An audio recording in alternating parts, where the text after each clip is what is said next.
welcome. Welcome to the show. Today is a very special day. Today is Veterans Day. We celebrate our veterans today around the world. I want to thank a veteran. I want to thank every veteran. I want to thank all my friends, war heroes on water, and all the veterans out there that have done so much so that I can live this crazy life that I live. If you guys have not thanked a veteran today, make sure you thank a veteran. And we're going to talk a little bit about veterans today, a little bit about what happened last night on Justin's live podcast. It was absolutely incredible. The lobster fishing last night, wasn't it great, Lisa? Oh my gosh, it was incredible. We did almost 5 hours of live hoop netting last night in Long Beach, LA Harbor. And it was just a great time. A lot of laughs. Gosh, the guys were having so much fun. They would go catch some lobsters, and they'd go not catch some lobsters, catch a bunch of crabs, and they would catch some lobsters. But the really crazy thing about last night was 90,000 people watched last night's show. 90,000 people. That's, I don't know. Even for me, that's an incredible number. I am very, very blessed that all you people decided to watch the show last night. And for all of you that didn't watch the show last night, it's available on YouTube and Facebook and Spotify and Apple Megaphone. So you can go look at it and subscribe to our channel if you haven't already on YouTube, because we go live on there all the time, let alone this podcast that goes live every day. We go live on Facebook, and if you didn't see it last night, it's because you don't have the notification button. You didn't click on the notification button. You didn't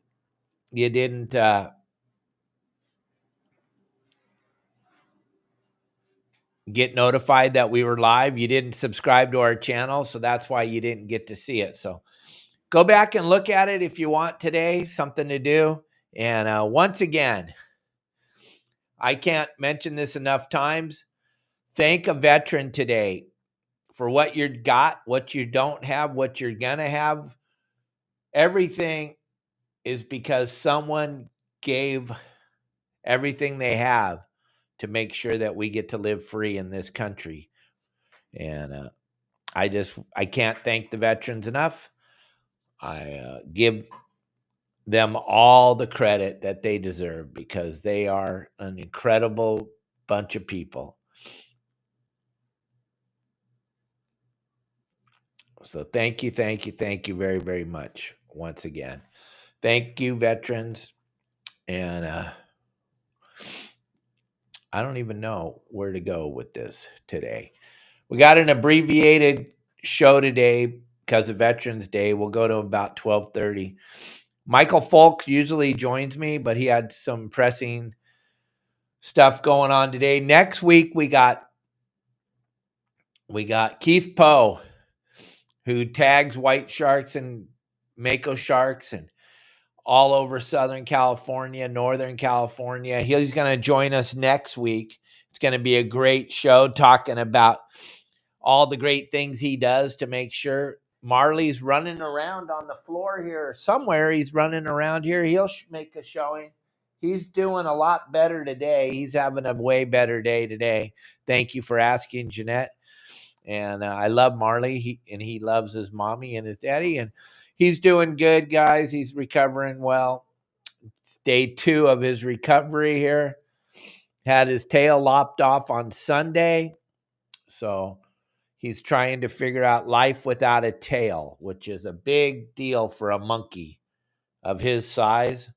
His tail was twice the length of his body, and they had to take the whole tail off. Currently. Oh, you're driving down to get that lobster carcass from Justin, are you now? Perfect. That's good, Seawolf. Hopefully we can watch you. Who is Marley? Marley's our monkey. Marley's on the floor here right now. I do the podcast in front of Marley's house every day. Marley, where are you? Oh, here he is. He's right here. Come on. There he goes. There's our little monkey. He's right there on the top of the cage. That's our little monkey. His name's Marley. And he'll kind of watch the show. He'll cruise around, have some fun, do what he does. But he had an operation on Sunday because his tail got, I don't even know what you call it, but it got rotten. So they took his whole tail, and his tail was twice the size of his body. So they took it. What did it measure? It measured out at 18 inches. So they lopped that off on Sunday. Yesterday, he was kind of running around here like a little drunk without his tail. There he is, right up there. Right up on the top. There he goes. There you are, Marley. He likes hanging out there looking at himself in the mirror. He's a pretty cool little dude, guys. If you haven't hit the like button or the subscribe button on our YouTube channel, you can do so right now. I'd really appreciate it. You'd help Marley out tremendously if you did that. We are trying to get to 100,000 subscribers by Christmas. We have 96,700 or 800. 96,800, I think, is what we're at. So if you can help us out and subscribe to our channel, I appreciate that.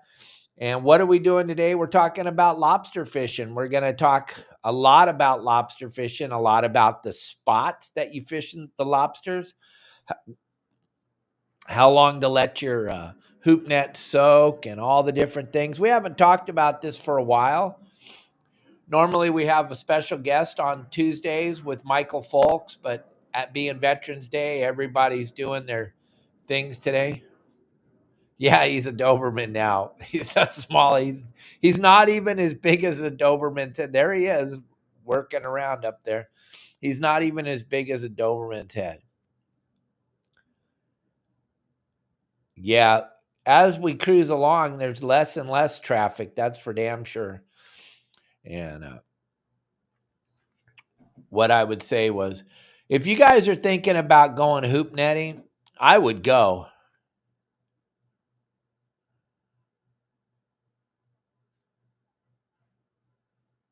What are you talking about? Third player in the game. I think you got to go bye-bye. There you go. So we'll talk about hoop net. And also, gang, I'm right here. If anybody has any questions today, anything that's on your mind, anything, he's feeling good. He's going to take a shower right after the show, get his little body all cleaned up. But thank you. Thank you, Lisa. He's doing good. He's walking around, moving around, eating more than he has. Like, there he is, right there, right up top, cruising around, running around, having a good old time. It's Veterans Day, so thank a veteran. And let's talk about this hoop net thing.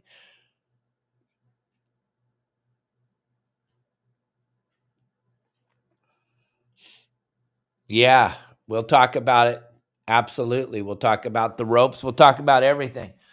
So here's what I think. And here's what I know from fishing for lobsters for a living as a hoop netter since 2006.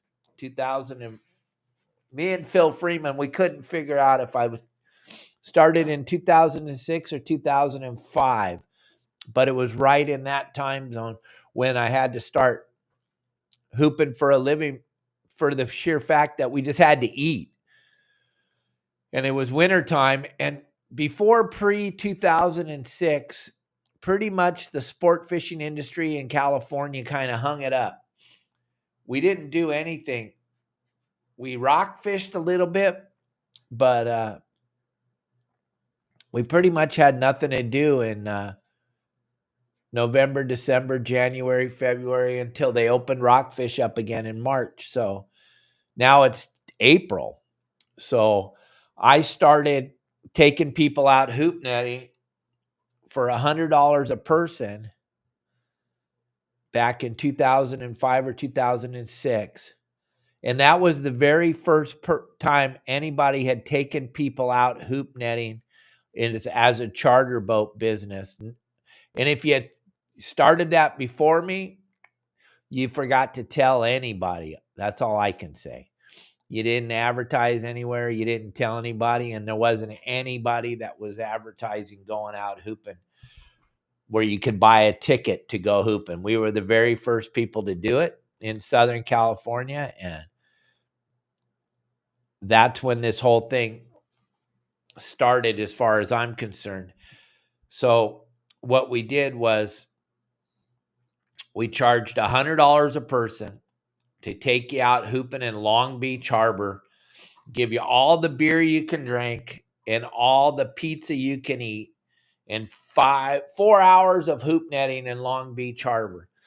Not because Long Beach Harbor was the greatest harbor in the world to hoop net out of, but because we didn't have any money for fuel. So we could just put the boat in gear and go and hoop net at Oil Island Chaffee or Oil Island Freeman, whatever. We didn't really know where to go or go hoop net the breakwall. And that's kind of how this whole thing started. And we would do trips because people were just enthralled with the thought of getting to go hooping. Never heard of it before.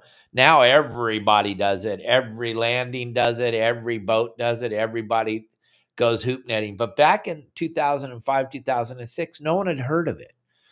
You know, some of the old time captains, they go hoop netting, and it was kind of a thing we did. But as far as open party to the public and letting everyone know, that was it.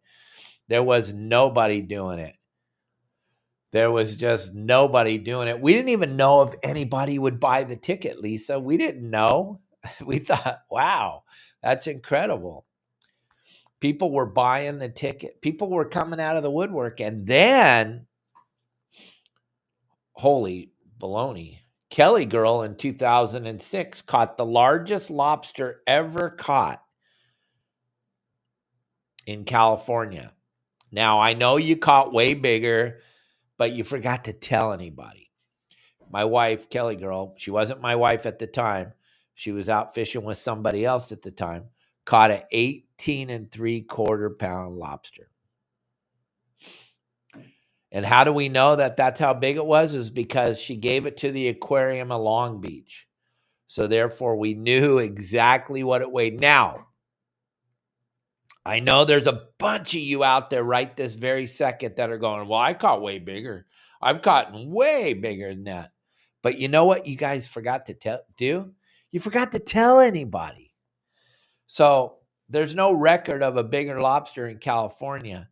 There might be in your mind, but there's not any record of a larger lobster. She was the first recorded 18 3/4 pound lobster in the state of California. Now, in a hoop net, I'm sure there's old timers that dove and caught way bigger, but no one had caught one in a hoop net bigger than 18 3/4 pounds. So we were off to the races. She kind of got it kicked off, even though we weren't hanging out at the time. That still brought a ton of publicity to the whole hoop net thing. And it brought Promar out of the woodwork, and they became our number one sponsor back then because of all the hype that came from this 18 3/4 pound lobster. And then it started pouring down rain, and we started catching lobsters like crazy. We were catching lobsters everywhere. We could not catch lobsters, where we went from not even catching any to knocking the crap out of them, starting to figure out what they were doing and how they would move when the rain would come. And oh my goodness, that's why this Friday night is so important. Justin's already sold out. Al's got availability if you want to fish with him on Friday night down in San Diego, but Justin sold out. But Thursday, it's going to rain like a son of a gun, and it's going to rain and rain and rain. And Friday, Justin's going to be out there with his hoop nets, and I think you're going to be seeing Maybe you won't, but I think you're going to see some phenomenal hoop netting on Friday night because it's been good, but there hasn't been anything to make a move yet. Here we got the first real storm coming down the pipe. So all that fresh water going into the ocean causes the lobsters to move. And when that water's coming down the rocks, it flushes them out of their little hiding spots. And I'm sorry, Justin. I'm sorry, the wind isn't looking good for Friday night. Well, you're fishing inside of Long Beach Harbor, so maybe you'll get lucky. Maybe you'll get lucky. You want to jump on the show and talk about it? You can feel free to jump in here anytime you want, but that's a bummer. I didn't even notice that on windy. Huh. All right. Well, it is what it is. Whatever is going to happen, it's going to happen. But as we cruise into this rain thing, hopefully the wind doesn't blow. But if it does, you might have to do it another night or something. But the reason why the fresh water is so important to this lobster crawl is because fresh water sticks to the rocks when it comes down. It doesn't, and it flushes the lobsters out of their holes and makes them start to move around. And when they're moving around, that's causing them to burn a lot of energy. When you're burning a lot of energy, you're going to want to eat. So they're going to want to find some food. Therefore, there is your hoop net right there, full of food. They're going to walk right into the hoop net, and you're going to go, woo, yeah, I'm getting them. And woohoo, we are getting the lobsters. If you guys watched Justin last night, though, oh my gosh, was that just an incredible amount of spider crabs? Oh my gosh, so many crabs last night. Spider crabs, little baby rock crabs, swim crabs, they catching all kinds of crabs. There's Marley again looking at himself in the mirror. He's so vain. Now he's in his little mushroom, staring, looking out here. But yeah, so when you have a lot of fresh water going into the ocean, you have a lot of lobster crawl. The lobsters will really start to move around a lot. So that's why we're looking forward to this weekend, the lobster crawl, if the wind doesn't blow. Hopefully it doesn't. But the next thing you want to do is you want to get out there before it gets dark and get yourself established on the spot. You want to get your hoop nets in the water before it gets dark. And Justin and I, we've done a lot of seminars. We go and we talk to a lot of people. And Justin will back me up on this. He's doing it every night. He's out there doing it. But him and I firmly believe that fresh bait is the best bait. If it's not sardines or mackerel coming out of the bait barge, then everything else is secondary. He did an experiment last year or the year before where he took that juice that they swear they sell everywhere, and he put it on a feminine napkin and put it in a hoop net, and he soaked that for like forever, and then put it in a feminine napkin and put it inside the hoop net. And I'll tell you what, he didn't catch one lobster. What's funny about that juice, or that whatever they want to call it, gooch juice or whatever, they put it on bait. That's crazy, but they put it on bait. Just use bait, guys. We like bait. The fresher, the better. Sardines or mackerel or anchovies are our favorite bait. And then what we do is we put it in a tube, which Promar makes these phenomenal bait tubes. But whatever you use, it's going to be seal proof. That's going to keep them from the sea lions from bugging your bait, because they will stick with you all night long if they can taste the bait or feel the bait. But if you put them in these blue tubes that Promar's making nowadays, they can't see. If you look at the sea lion, they have a big eye, two of them. And they can see really, really well at night under the water. So if you put your bait inside of a bait cage, they're eyeballing it the whole time. They're not going to leave it alone. They're going to be on your bait all night. That's going to keep the lobsters from crawling in your hoop net. They're going to drag your hoop nets around. They're going to smash your hoop nets with their forehead. That's going to make for a crappy night for you if you're out there hoop netting. So we suggest you use the seal-proof bait tubes from Promar, and you get your stuff in the water about an hour before it gets dark. So that establishes you on the spot, gets that scent in the water. So when soon as it gets dark, those lobsters already have a plan because they've been smelling the bait. And they've been feeling the electrical pulse coming off the super fresh bait, and they are on their way to your hoop nets as soon as it gets dark. Why do they only crawl at night? Well, they don't. They crawl during the day sometimes. I've heard people catch them. I don't. I've never caught them. I don't even try, but people said they caught them at night, but are in the daytime. But why would you? Well, everything wants to eat them. That's why. So calico bass want to eat them. Sheephead want to eat them. Moray eels want to eat them. Octopus want to eat them. Sea lions want to eat them. People want to eat them. So they're not really going to have a tendency to come out during the day. They're only going to come out at night when they feel safe that everything isn't looking for them and everything isn't going to eat them. And then let me just show you the type of hoop nets we like to use.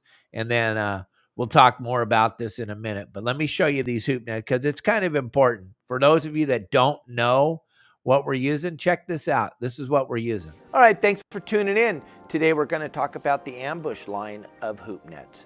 We're going to start at the bottom and work our way to the top, or start at the top and work our way to the bottom, depending on where you're at your level of hoop netting. First of all, we're going to talk about the new Ambush XL Heavy. Now this thing is an animal. This thing, most of us for years have had to put weights in the bottom of our nets to get them down to the bottom when we're fishing over 100 feet of water.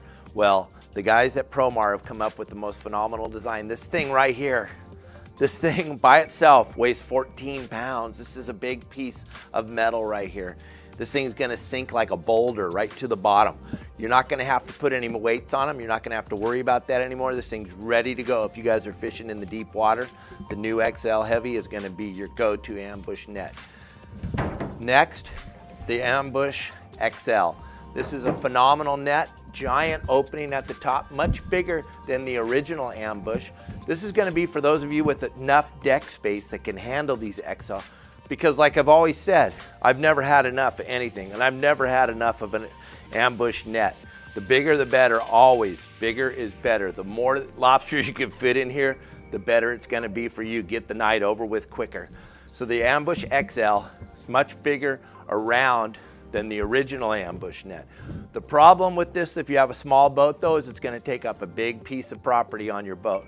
So we're gonna go to the original ambush and show you a little bit smaller in diameter, much easier to store. These all stack right up on top of each other for easy storage. When you have 10 of these, because you're not gonna want a hoop net without 10, because you're never gonna go by yourself. You're always gonna take a friend, that way he can have 5 and you can have 5. And these things will stack up and take up one tiny little area on your boat. If you look, those of you with the small 20-foot to 30-foot boats, you're gonna want these smaller type ambush nets, the original ambush, because they take up less space on the deck of your boat, much easier to store. You can see the difference in size of the two nets. And then we got the heavy duty, this XL Heavy for fishing deep water on the bottom. I just went through the whole line of ambush nets. If you want to get more technical and get more precise on how to hoop net in Southern California, check out my website at yoursaltwaterguide.com. There you go. Those hoop nets are what we use. That's what you're going to find on Justin's boat or Captain Al's boat when you go hoop netting with them. And they are deadly. We can't emphasize enough how great those things work. With that bait tube in the middle of it. Now, if you look at those hoop nets, that bridle where the little buoy goes, right dead center in the middle. That's super important to have that little buoy on there, because if that rope hangs down in the middle of your net, when you go to pull it up, you just pull all the lobsters right out of it. So you want to make sure you have that bridle and you have that little red buoy dead center in the middle. That's going to keep that floating up. When it's laying on the bottom, that little buoy floats that rope up. And yes, these are Kelly's glasses. I don't know where I put mine today, and I had to go live, and I threw Kelly's glasses on. So yes, John Stanley, Lisa, these are Kelly's glasses, and but they work just fine. So I'm wearing them. But so that hoop net's super important. But the rope or the line, the line that you use to tie to the hoop net, make sure, and like Brian's saying, make sure you go through your 10 hoop nets and you give that line a few jerks throughout the line, making sure that that hasn't rotted away. You might find that your line is rotted away, or it's cut, or there's something hanging off of it or something. Go through all your hoop nets before you go out hooping and make sure that it's all legitimate and that it's all going to work. And you can buy the ropes or the lines or whatever it is at promarahi.com. I'm going to put the QR code up here while I'm talking. And right now, 20 or 15% off all the products at Promar as far as lobster fishing. The gloves are incredible, right? Justin, you have so many gloves on the boat. I know you're saying you're going to have to go to Walmart and get some more, or Costco and get some more gloves, but he's got the pink gloves and he's got the blue gloves that are great for handling the lobsters. Check out all the great products at Promar. You won't be disappointed, but you definitely are going to want 2 sets of those bait tubes. Last night we got to see it in effect. Justin was switching out bait tubes all night long. He would get all the bait tubes ready and then he'd switch them out when he would pull his hoop nets. You don't want to just go with one set of bait tubes because of the fact that you're changing your bait all the time. And when you change your bait, you have a better tendency to catch more lobsters. And pretty much that's what we want. We want to catch lobsters when we lobster fish. So there's so many different tricks to this lobster thing. Changing your bait, fishing with the Promar seal-proof bait tubes. That's going to be one of the big things that I'm going to stand behind. You know, you can use salmon heads, you can use chicken, you can use cat food, you can use anything you want.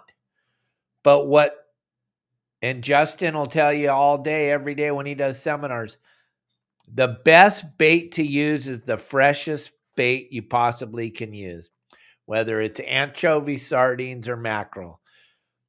And that's usually what they have in the bait barges up and down the coast. That's why we know for a fact that it works the best, because it's very easily attainable and it's very easy to deal with. If you have a salmon head on your boat, first of all, you got to cut the thing. Oh my God, what are you going to use? A hacksaw? You're going to use a fillet knife? You're going to cut it to put it in the tubes?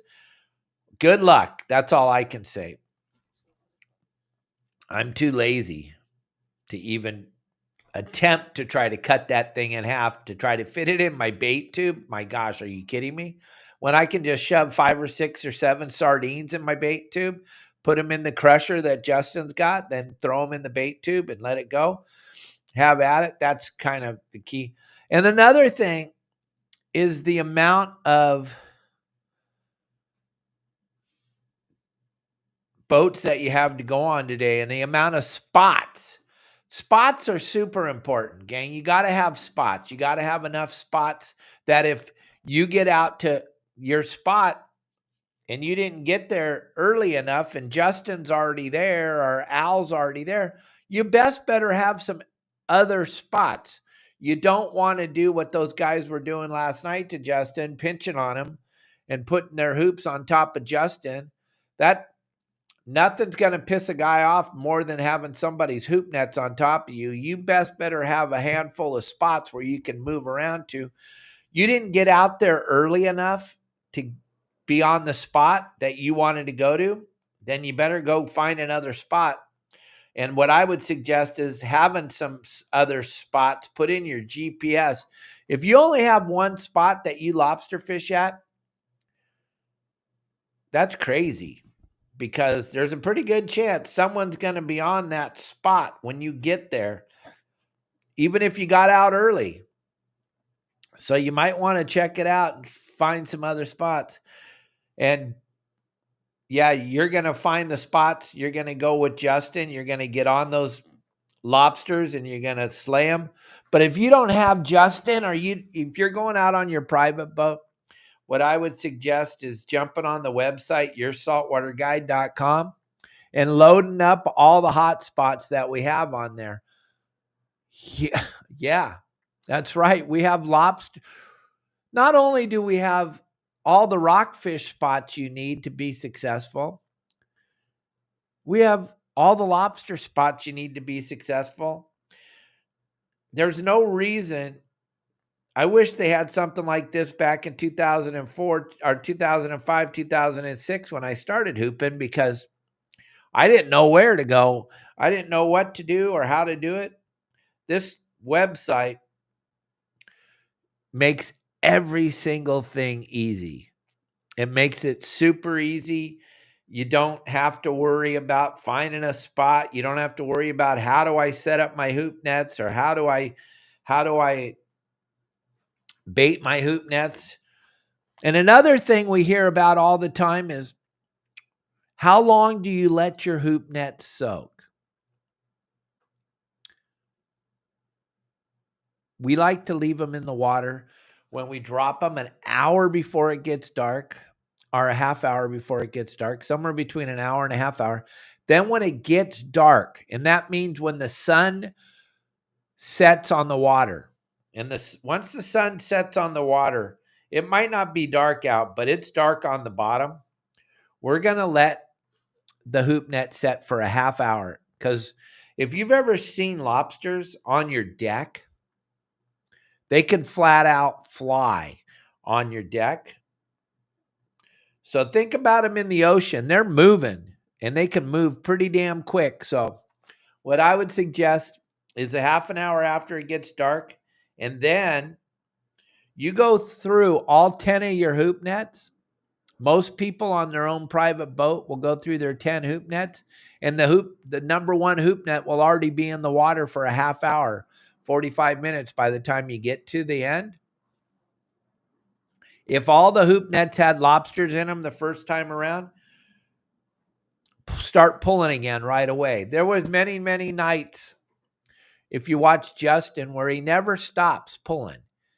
He's going all the way through the set, then he's grabbing number one and starting over again.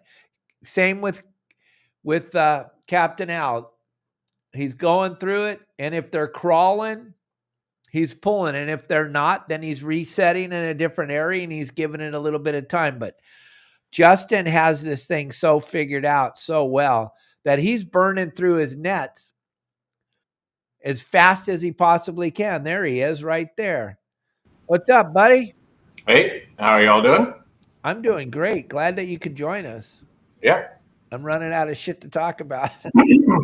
Oh, yeah. You're talking about lobsters, so I was like, oh, maybe I'll jump on here. Yeah, cool. So wouldn't you say the fresh bait's the best bait? yeah, absolutely. So we always use what's at the bait barge. So whatever they have at the bait barge other than squid, that is what we're going to use. Sometimes, like San Pedro had mackerel about, 3 weeks ago. If you notice, when we went to Catalina, we were using some mackerel in there. There's a mix of mackerel and sardine. Right now they have really big sardines. What's good about the big sardines is it takes up more real estate, right, inside of your bait tube. So getting those big sardines works just as good as the smaller ones. So I like what you did last night with your hoop, and you were catching them, but you were catching crab. You were catching all kinds of stuff last night. Why don't we talk about that for a minute? That was pretty fun. Yeah. So one thing is like you said, I have a whole bunch of gloves on the boat. I actually have one glove on the boat. I think it's a left-handed one. That's it. I was told I was going to get a whole bunch of them, and unfortunately, I got none. So I had to go figure it out. So the other thing is like for an example, last night, it's kind of related to deer hunting, right? When you're going out hunting deer, for those of you that haven't gone, you don't just go to one spot and sit there and go, okay, let's hope that something comes out. Instead, you're gonna go and wander around, and then once you find a good spot with a lot of sign and so on and so on, you're gonna sit and wait, and either wait or you already see the deer, or if you already see the deer, then you're gonna wait for a buck or whatever to come through. It's the same thing with lobsters. So last night we went out, and the first, I think, 4 or 5 nets that we pulled up were full of spider crabs, which I've never seen them like that before. You know, every now and then you'll catch 1 or 2 spider crabs, not 10 to 20 in one net. This is absolutely crazy. So we found the area of the spider crabs, and obviously that shows you that when I was at that spot before, like years ago, I went to that spot years ago, it was loaded with lobsters, tons of lobsters. And that just shows you lobsters have legs just like fish have tails. They move, they go and move around. They're not always in one spot. So obviously the spider crabs took over that area, and we caught no lobsters there. So I had to improvise, figure out, get in my hunting mode, and move my stuff around to find out where the lobsters were. And that's exactly what we did. We moved our nets around until we found the lobsters, and then if you notice on the show, I started moving all of my nets into that area. We started just congregating our nets into those areas. And we actually found 3 pockets of where the lobsters were. We found a pocket on this side where the lobsters were, then a pocket over here and a pocket over there. So I just started moving my nets around. I told Bob, pull these 2 nets up and we'll move them over here, and pull that net up. We'll move it over here. And then we'll move these 2 to join with those 2. Now we had 4 there. And once we found those pockets, then we started catching lobsters, and it's really that easy. Try not to use your brain too much while you're out there. Just do it. Just if you want to catch spider crabs, or you want to catch rock crab, or you want to catch, like the time we went to Catalina, horn shark, then keep doing the same thing over and over, and put your nets right back in that same area where you're catching all that stuff. But if you want to catch lobsters, you need to find them. You need to go hunting. You need to go find the lobsters, and then set your nets down and do it that way. So, yeah. Well, it was fun watching you hunt around last night, but you kept it moving. You kept trying different things. You had Bob changing the bait.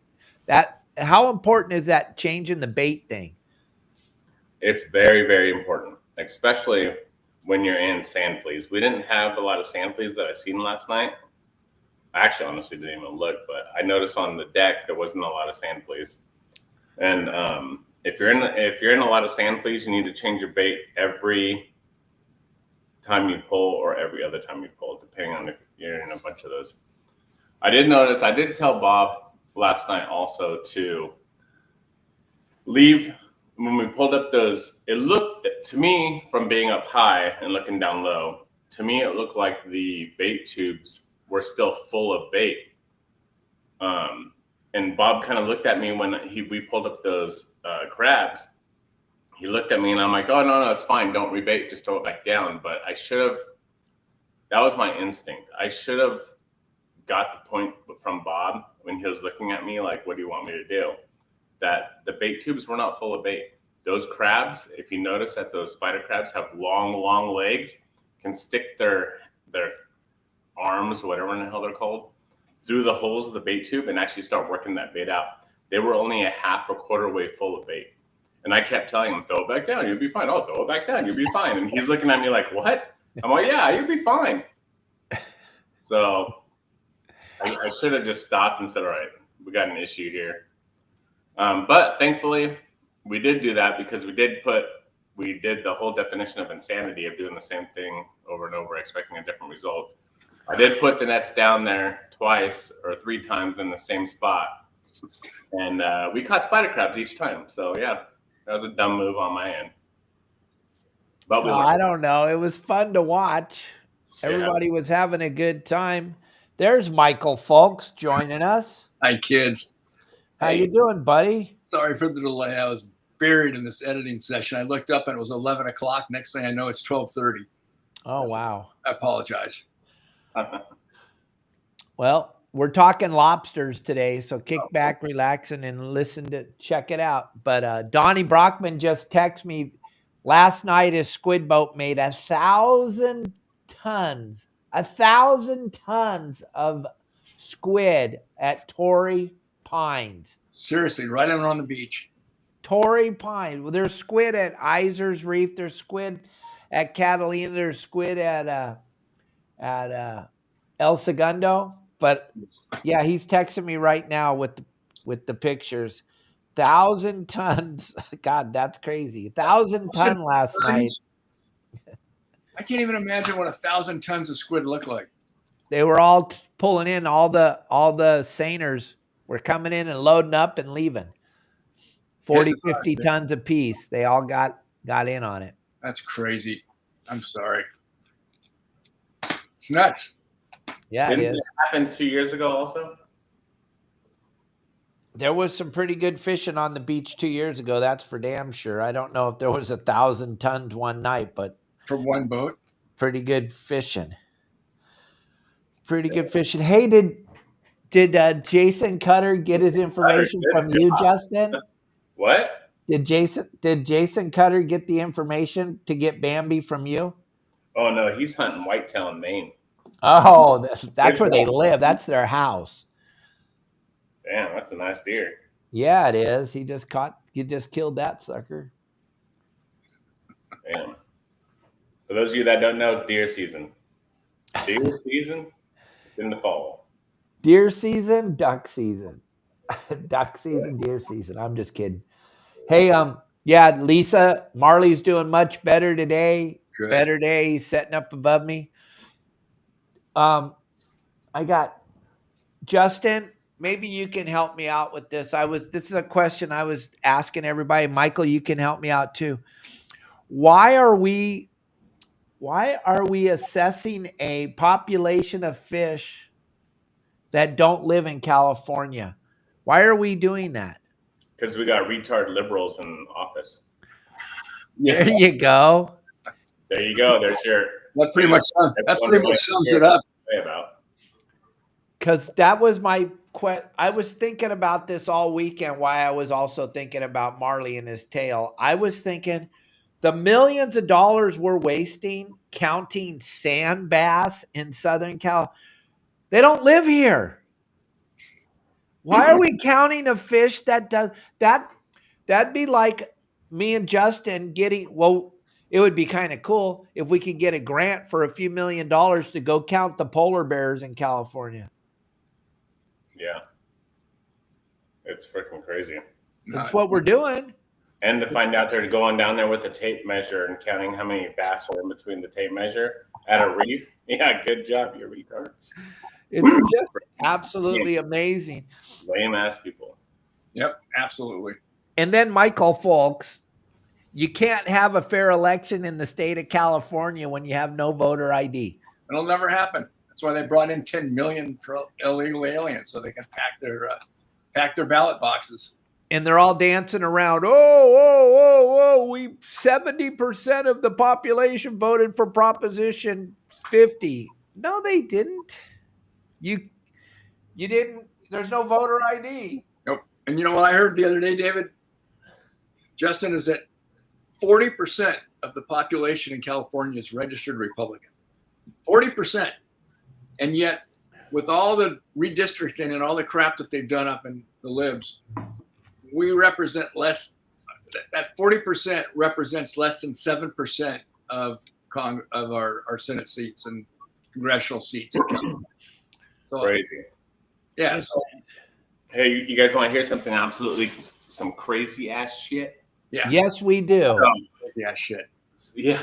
So Carol Bass or Bassin or whatever the heck her name is, that freaking person over in LA. She just came out the other day, I think it was yesterday or the day before, and asked for a bunch of money from citizens in LA to help clean up the streets before the Olympics or whatever they're thinking about having over there, right? So get this. If you're at Yankovic Field Dock in San Pedro and you're leaving and you're coming out the channel, on the right-hand side on that dock that's been abandoned for years, they put these blue energy making things for swells.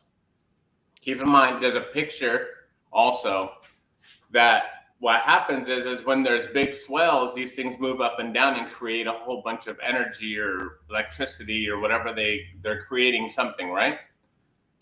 They put it inside of a harbor of 5 mile an hour zone. So it gets maximum activity. Yeah. So you're definitely going to be creating a whole bunch of crap right there. And it cost them $1.8 million to install this. Unbelievable. And for those of you that don't know what it is, if you look, it's across from the Coast Guard station. So the Coast Guard's on one side, and then you have like the pilot boats on the other side. It's over on the pilot boat side. It's blue. And you'll see the whole thing, the energy saving, blah, blah, blah, whatever it is. The newest thing. Some kind of an actuator. Yeah, and the whole giant banner picture, it shows like giant waves, this thing going up and down. I'm like, dude, you're in the freaking harbor. What are you doing? Oh my God. They wanted to be able to see their toys. Yeah, $1.8 million. You know how much stuff and homeless people they can clean up in LA with $1.8 million? Oh, they can't clean up a thing. It's not enough money. Yeah. They got to take $1.5 million from their pockets before they do anything. Yeah. Freaking crazy. You know, idiots. Nope, not kidding you. Let me see if I can get a picture of it while y'all are talking. Yeah. Hey, the only thing, Dave, I can hope for is that I read that the Trump administration is wanting to conduct a new census and redo the census tab. And if they do that, and you have to have ID in order to be counted as part of the citizenship, then that might help kind of pave the way. I don't know. I don't know. We're kind of screwed. I listened to Elon Musk a couple days ago. He had a big conference, and it doesn't matter. He went in there with the Doge, and he was trying to clean up. It doesn't matter. We're screwed. We're going to be bankrupt by 3032.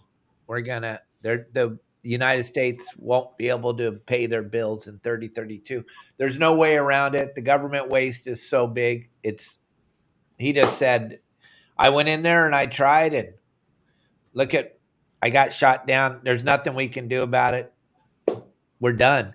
So have fun, party, do whatever you got to do. Have a good time. Go fishing as much as you can. But a report came out today that fishing license sales, I'm reading it right on here right now. Fishing license sales in the state of California for the year 2025 are down 70%. 70%? 70% for the state of California. We're tired of it. For 2025. Yeah. For this year, they're down 70%. Yeah. This year's over. It's already going to be 20. We're in November, baby. It's over. There ain't going to be 70% of the people buying licenses. People don't want to go fishing anymore when you can't fish. Yeah, there's so many regulations. It's insane. You guys gonna bust up laughing when I send that. I'll send this to Dave right now. This is the stupidest frickin' thing. I'll put it up on the screen. I guarantee you, New Scam is pocketing his frickin' put money in his pocket over this thing too. Hundreds of millions of dollars. I have to edit this a little bit, Dave. So okay, I'm standing by. If you look up above me, Lisa, Marley's up there in his little mushroom hanging out. How's his tail doing? Better? No, I had to cut it off on Sunday. You had to take his tail off? Yeah, an emergency operation. Got infected or what? No, my dumbass wanted him to stop biting it, so I wrapped it too tight, and I killed the tail. Marley. So I'm so sorry, Mar. he had an emergency operation on Sunday at Petco, and they took his tail. The whole thing. So he's now 6 inches long.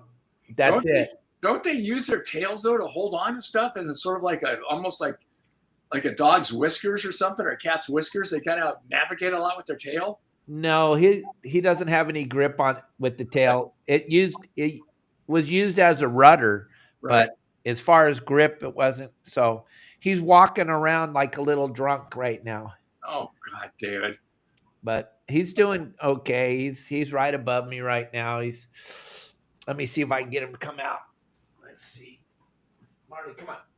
Come on. Come on. Everybody wants to see you. Come on. There you go. See him? Yeah. No tail. You got no tail. Oh. What happened? You're okay.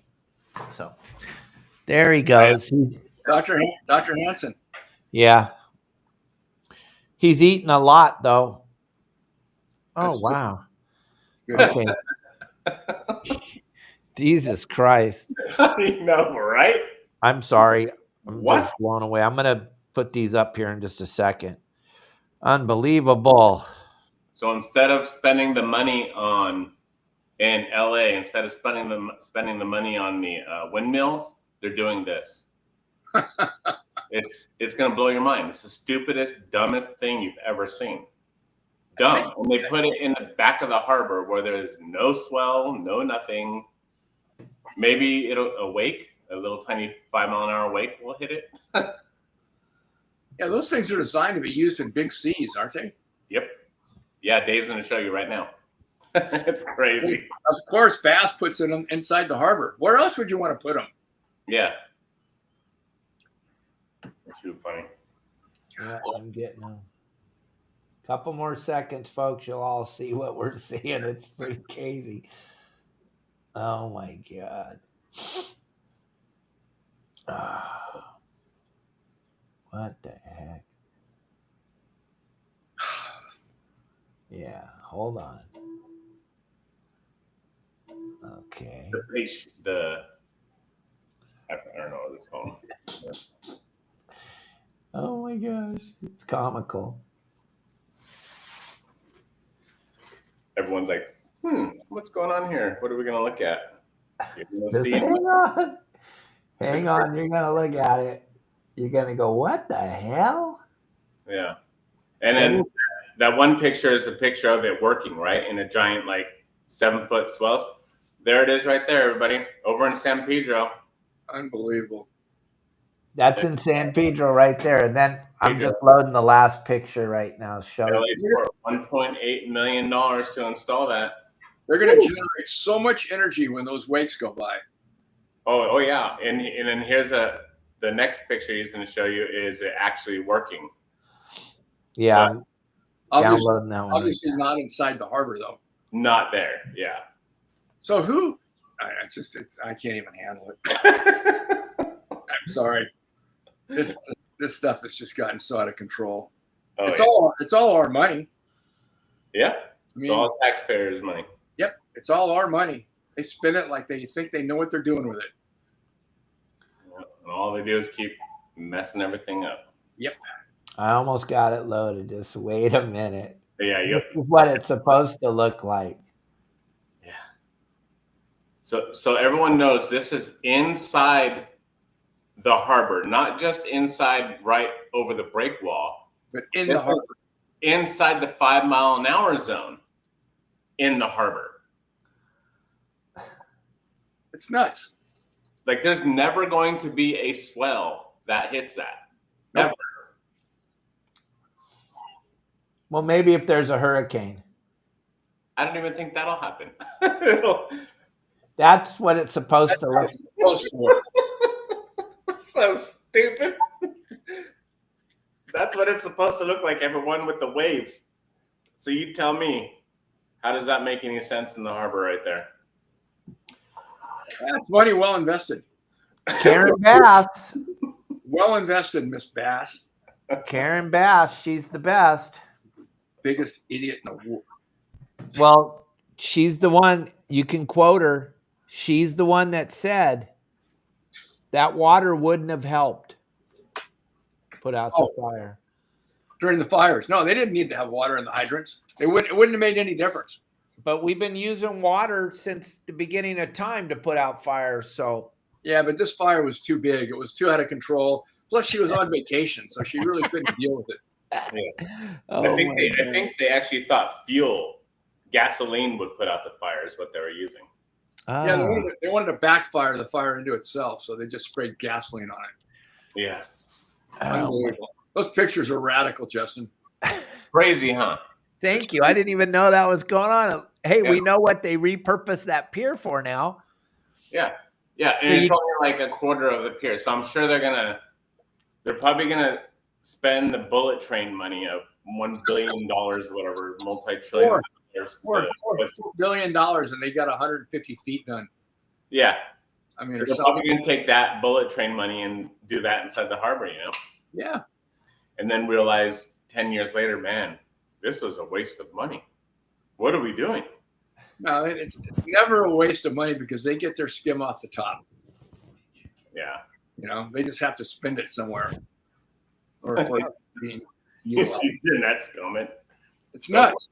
I don't know. It just doesn't make any sense. Tell David. Should exhaust me. Yeah. Yeah, well, this is just a tiny, tiny bit of what it's like to live in California. Lisa and Andrew and John Cyclone, we got to put up with this all the time. And like the other day, going on that meeting and listening to what the Fish and Game Commission people are talking about, Michael, they were taking a victory lap for saving the sand bass. Hold on, I want to stop you for a second. So I couldn't watch the whole thing because I was out and about. So I watched part of it, and did you hear this fucking numbnuts on the frickin' thing? I had to stop and think for a minute because I almost said a bad word all the way. So did you see this? Folks, we're sorry for the language. This numbnuts on the beginning of the Zoom meeting, he's all the migratorial sand bass. Yeah, you dumb poop. We've been telling you this the whole time, but the stupid commissioners that are all libtards are over there saying, "Oh, they're not migratory. We did all kinds of research on it. We don't even know what the ocean looks like, but we did research to it." Yeah, we looked at the fish counts. Yeah.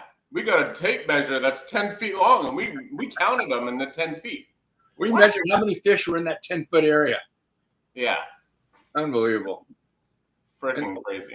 And what are their tails for? What does a fish's tail usually do? Yeah, just keep them in one spot the whole time they live. Kind of like one of those GPS. You just hover right in that spot. You never move.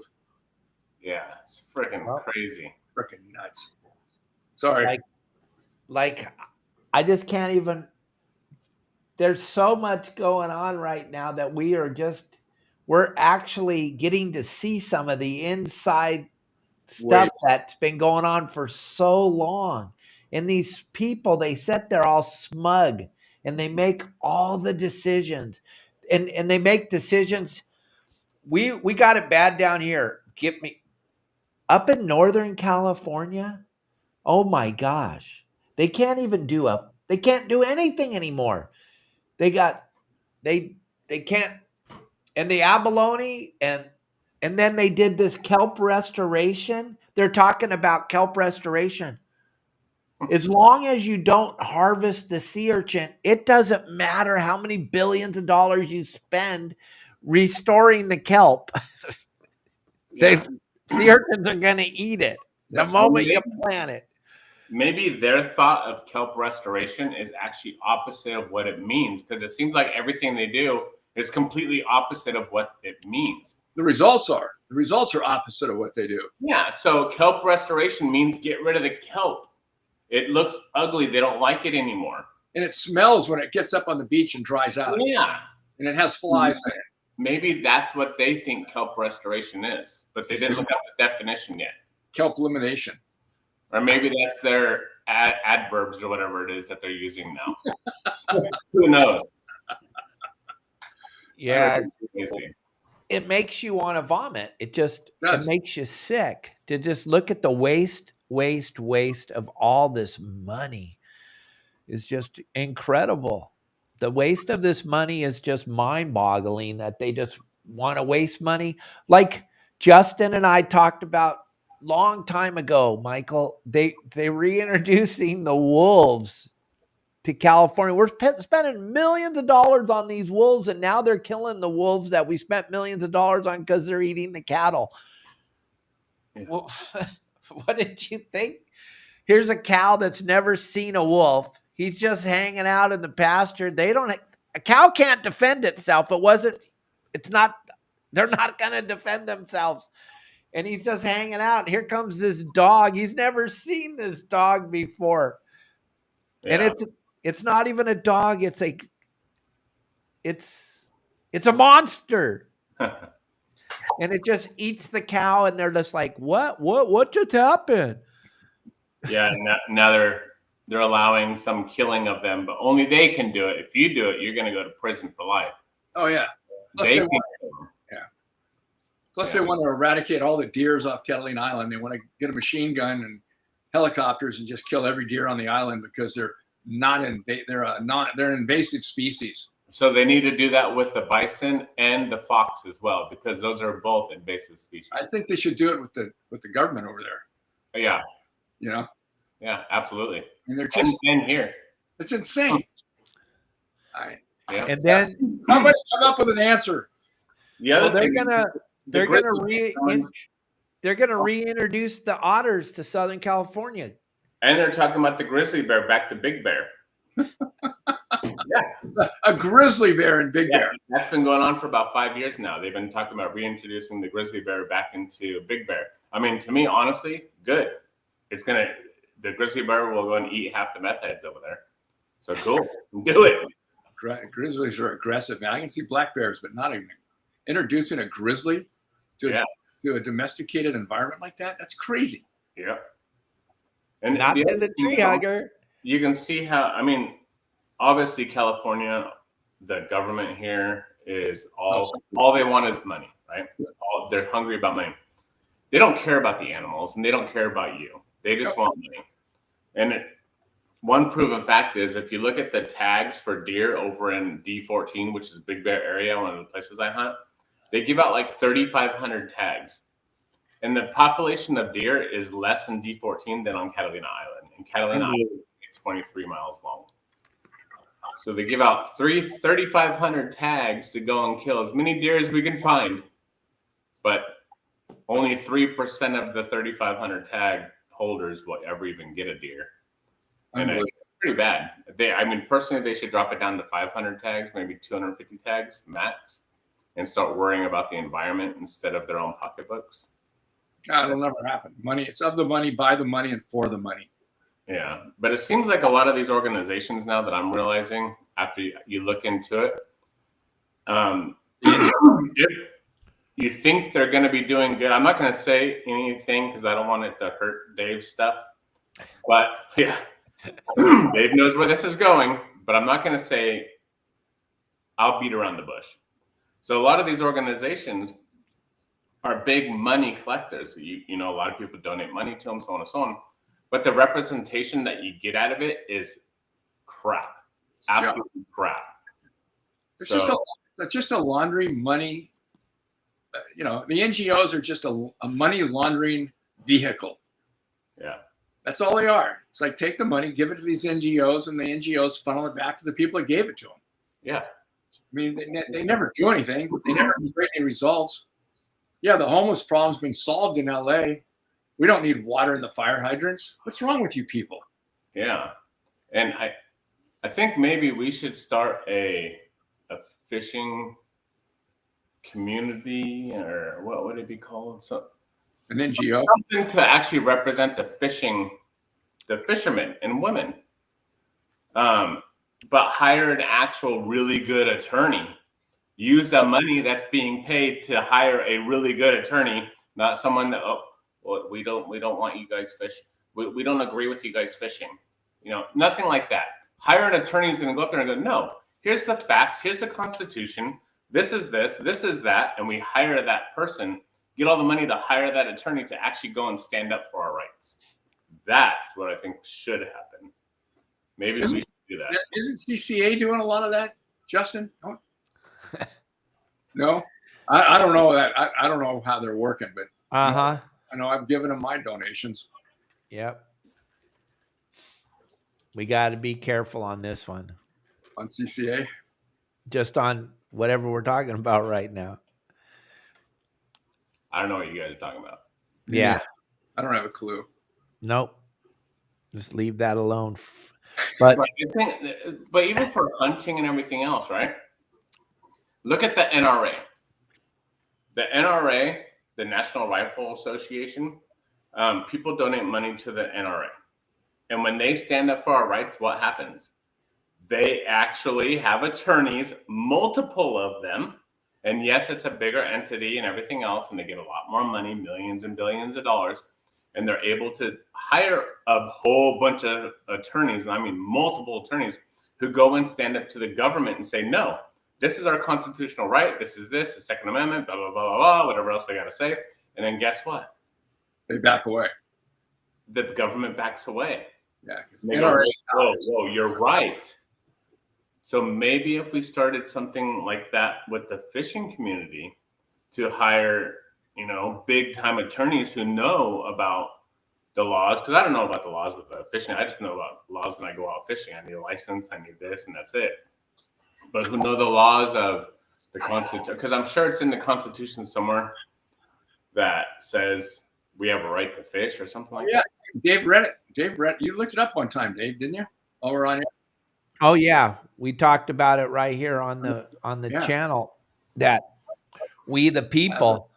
But just like Michael Folks talks about how the Constitution was written in the oldest known fishing club in the world. There was a reason why that was written in there. Yeah. We the people, but we the people, unfortunately, except for me and you and Justin and a handful of our followers, we would rather just sit and suck our thumb and let what's gonna happen. Yeah. So another thing also. Then stir the pot or rock the boat. I'm sorry, but that's just the way it is. And I've taken a giant hit over the last 3 years for this. I mean, you can see my subscribers, they've kind of slowed down because of this stance we're taking, but I got to take the stance. Me and Justin and Michael, we decided we got to take the stance because you know what? If we don't, we're done. Yeah. And so if you look it up also, like there's got to be some kind of thing on this, or I don't even know the words because I'm not an attorney. If you look it up, federally, you have the right to fish. It's not a privilege. So you have the right to fish. Yes, you have to go by state laws, so on and so on, but federally, you have the right. Hunting, on the other hand, it's a privilege, right? So you have to go through a class, you have to go through a hunter safety course, yada, yada, yada. And then you get the privilege of buying a hunting license. So if you go out and you poach an animal, not fishing, but if you go poach a bird or you poach a deer, you poach something, a big game animal or a bird or something, and you get in trouble, they can and will take away your license for like 1 year, 10 years, 5 years, 100 years, or whatever years they're going to take away your hunting license. Well, fishing is a right. You have the right to fish in the United States of America. But in California, I mean, this is going to sound really bad, but it's just what it is. For example, the guys that went out and caught all those lobsters, right? They went out and caught well, that's a bad example because they got a slap in the hand and don't do it again. The people that went out and got all those mussels or whatever they were up in Central California and Northern California, they got their fishing privileges taken away for 10 years.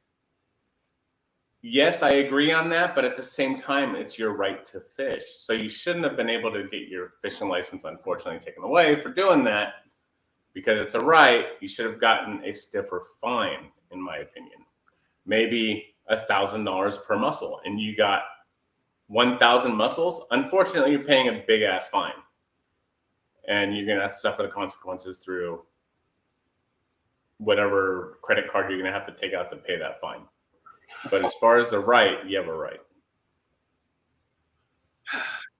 Well, Jeanette just put it up there. It's California's Constitution. Oh, the people, and that's what I yeah, quoted exactly. The right on to the show fish. before. I know it's federal. I just don't know the whole legal thing. You have the right to fish. So I don't know. California decides on their own decisions on what they want to do, right? California doesn't decide. A few of the idiots up there in Sacramento make all the decisions and then tell us what to do. Yeah. Yeah. Very true. It's new scum. No sleep till Brooklyn. Yeah.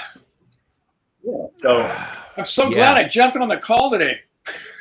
So what do you guys think? We should start something where like the NRA type of thing, but for fishing, start something where all that money goes to a big attorney, instead of tournaments and everything else and blah, blah, blah, blah, blah.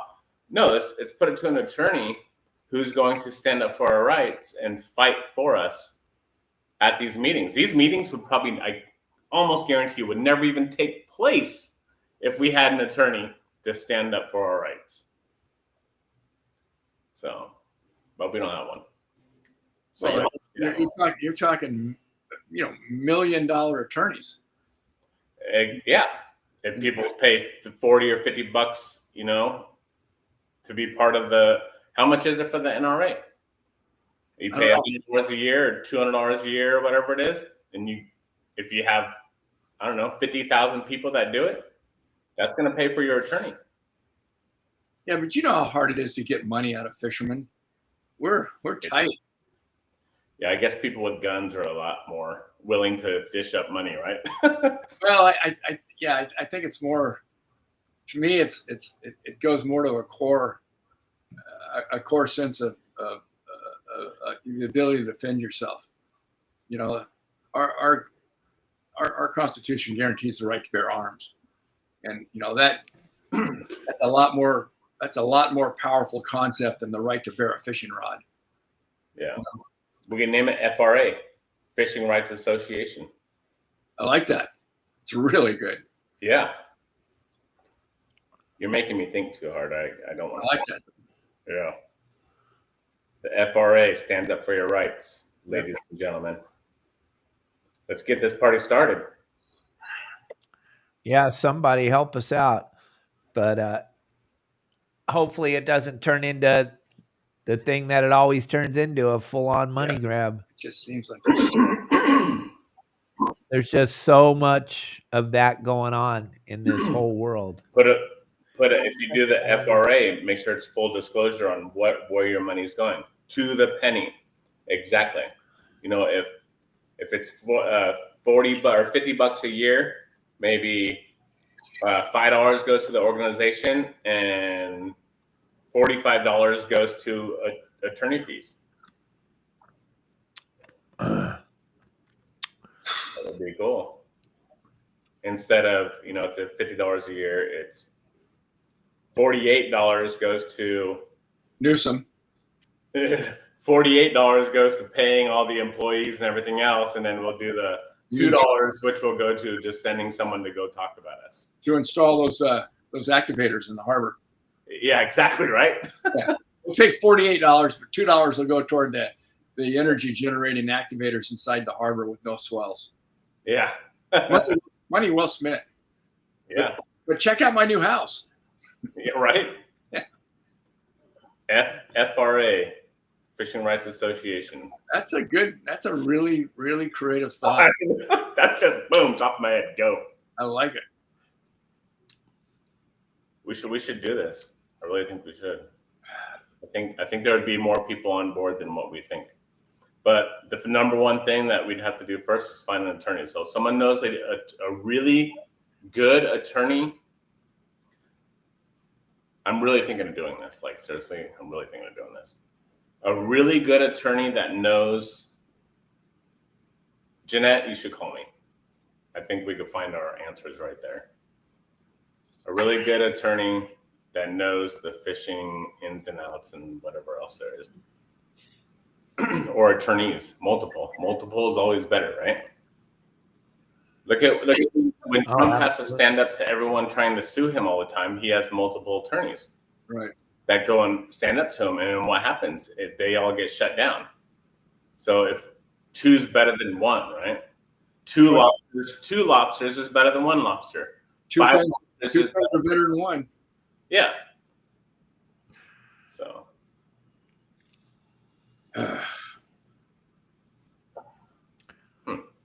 FRA, baby. My brain goes numb. Yeah, it's something to think about. That's for sure. And Justin, I'll tell you, we'll give you the chairman of the board. You can be the boss. You can be the guy running this up the flagpole. You can use this platform for sure, but you got the brain damage of trying to make this work. Yeah, and Lisa, yeah, they have to show up to every meeting. I think if we had an attorney, there won't even be a meeting. There won't be, oh, all right, commissioners, let's talk about what you guys have been up to. We haven't seen you in 3 months. Oh, great, I'm glad we made it today. Oh, I'm glad. The attorney would sit there and go, all right, stop BSing. Let's get to the point. This is what's going on. There wouldn't even be a meeting in the first place. There'd be no more of these commissioners. That's a waste of money, those commissioners. Yeah, they're all NGOs. Yeah. They're not elected. They're appointed by the guys that are making the decisions that they want to have done. And they act accordingly. Ban fishing. Prove that the sea bass and the sand bass and any other pelagic species we have in Southern California are all going extinct, and we've got to ban fishing. All right, we'll put a commission together and make sure we've got all those facts and figures and get the law passed. Yep. No scientific data whatsoever. Yeah. It's like our data is from fish counts. Yeah. How can that be your data? It's insane. And the other thing is having these attorneys, we catch these commissioners and stuff in lies all the time. Constant. Right? All the time. The attorneys would call them out on it and say, hey, you're trying to do this and pass this, but you lied about all of this. How can that even be a thing? And then it would go to a Supreme Court. The attorney would be there and it'll get thrown out. And then Newsom will sit there and go, oh, well, everybody, I'm not sure what to do. Yeah. I want to smoke what you're smoking. Yeah. Oh, it's insane. All right. Good thing. Talk about something fun. Yeah, Justin, when's your next trip? Tomorrow. Right on. You going fishing tomorrow? Catalina Island. Oh, Anything cool. snapping? There's halibut biting. There's white sea bass biting. Yellowtail or biting. My client caught 5 yellowtail on Saturday and was back at the dock at 1 o'clock. Nice. Yep. Yellows are biting. Calico bass kind of slowed down a little bit, but I have a couple little honey hole spots that I'll go with Paul. It's just Paul and I tomorrow. Oh, cool. And yeah, I don't think we'll do the rockfish thing. Maybe towards the end, but it looks like the wind's going to pick up in the afternoon. And then we'll go from there. And then Sunday or Friday, we're supposed to go lobstering, but 16-mile-an-hour winds. Well, that's the other thing I was going to talk about, everyone. So you're wondering what kind of hoop nets to get for lobstering. The hoop nets I have on my boat are 32 and 36-inch regular ambush hoop nets. So regular ones, I think they weigh like 6 pounds or something, or 4 pounds. They're really light. Then they have the extra heavy and the extra heavy and all these other different ones, right? What stalls me out on hoop netting in the harbor or anywhere, period, when there's wind, is my nets get thrown around. Your buoy will pull your nets. Yep. And if you noticed also on my nets, and I don't use weighted line, because sometimes we throw it out and there's a knot in the line. And if there's a knot in the line and I have weighted line, the lead core line, everything will sink and I'll never see it again. So my buoy actually floats my net. So now you got to think about when there's a whole bunch of wind and a whole bunch of current and everything's pushing really hard, that buoy is going to get maxed out to where my weight is, my knot, and push and push and push. And now my net is going like this in the water. And it's moving. Lobsters aren't going to go, oh, look at that. It's a moving net. Let me get inside of it and let's go for a ride. Stay far away from that as possible. Yeah, they're going to stay far away from it. Yep. So that's the only downfall about what I use as nets, is the lighter ones that, I don't go very deep, 5 feet down to 40 feet. That's the only downfall about using those lighter nets, is that situation. Yeah, wind and heavy current. Yeah. It looks like, I'm looking at the weather on Friday. I'm not trying to say and tell you what's going on, but it says 8 knots in the afternoon, evening. Oh, that'll be perfect. We'll definitely go. In Long Beach. It's going to be blowing in the morning, but in the afternoon, it's going to be 8 knots. Right now in Long Beach Harbor. 9 knots at 6 o'clock. Okay. Yeah, that'll be good. That'll be really good then. And my plan is to go into Long Beach. Is at 3 o'clock. 3 o'clock at 7 knots. and the reason why I will be hoop netting Long Beach on Friday. So if you see me out there, please don't put your stuff all over mine. You'll know where I'm going. You just pick a spot of your own and stay there. But the reason for me going to Long Beach on Friday is in the morning it's going to be raining, and the LA River right there is going to be pushing all that fresh water out, as well as a whole bunch of debris. For one thing, I don't want to run it over, and I don't want to drive all the way to the middle break wall or down to San Pedro and then have to drive back at nighttime and accidentally run a log or a person or whoever else is in the water over. I don't want to mess up my boat over that. So I'm going to stay in Long Beach because when the LA River comes out, it's going to push all that fresh water. And if you look on the actual map and it pushes that fresh water and disperses, I'm going to try going on the outsides of that disbursement of the fresh water into salt water, which we call brackish. So there you go. That's where I'll be going. That's a great idea. I like it. It's supposed to rain like hell on Thursday and rain a little bit Friday morning, and then Justin will be there right in time. Yeah, the first rains are always the one that's washed the most debris out of the channels there. Yeah, that's dangerous. So that make sure everyone's very careful of where you go. I would definitely, if you're wherever you're going out of or coming from or wherever, say you're coming out of Cabrillo, Lawn Tramp, stay in that San Pedro area, go inside a little more or something, just to stay away from the debris. If you're coming from, say, Alamitos Bay, or you're coming from Huntington Harbor, stay over there near Nacho, the break wall right there, that kind of area, just to stay away from all the debris. If you're coming out of Long Beach, a good spot is another Queen Mary, right around the corner, right in that area. I don't want to give too much info, but yeah. In that area, stay in that area. Just watch out because it's going to be good. So. Well, are you going to be going live tomorrow fishing? Yeah, I can. What time? Probably. We had 90,000 people watch you last night. Wow. 90,000, Dave? 90,000. That's pretty cool. And there was a game on, right? It was a good game. It's Monday Night Football, but you still had 90,000 viewers. I think everyone missed that local lobster fishing, huh? That's pretty cool. Yeah. That's pretty cool. That's pretty spectacular, right? So maybe at 8:30 tomorrow-ish. 8, 9, well, somewhere around there. Okay.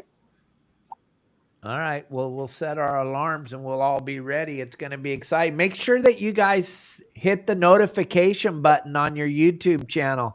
It's super important, gang, so you don't miss anything. It'll be exciting tomorrow with Justin fishing live, but you just want to always hit the notification button. I don't know why it resets all the time and people miss out. I've had so many people call me, go, I missed out on and I'm sorry. I can't help you. You got to hit the notification button, gang. You don't want to miss this. It's pretty spectacular. Yeah, it is. Broken free cable floating in the J. So I'm flipping all over the place now. I sound like Dave, right? So Jeanette just posted that there's a floating cable in San Diego. So that's a perfect example of what's going on. Last year or the year before, we were out there, and we were out near Pier J.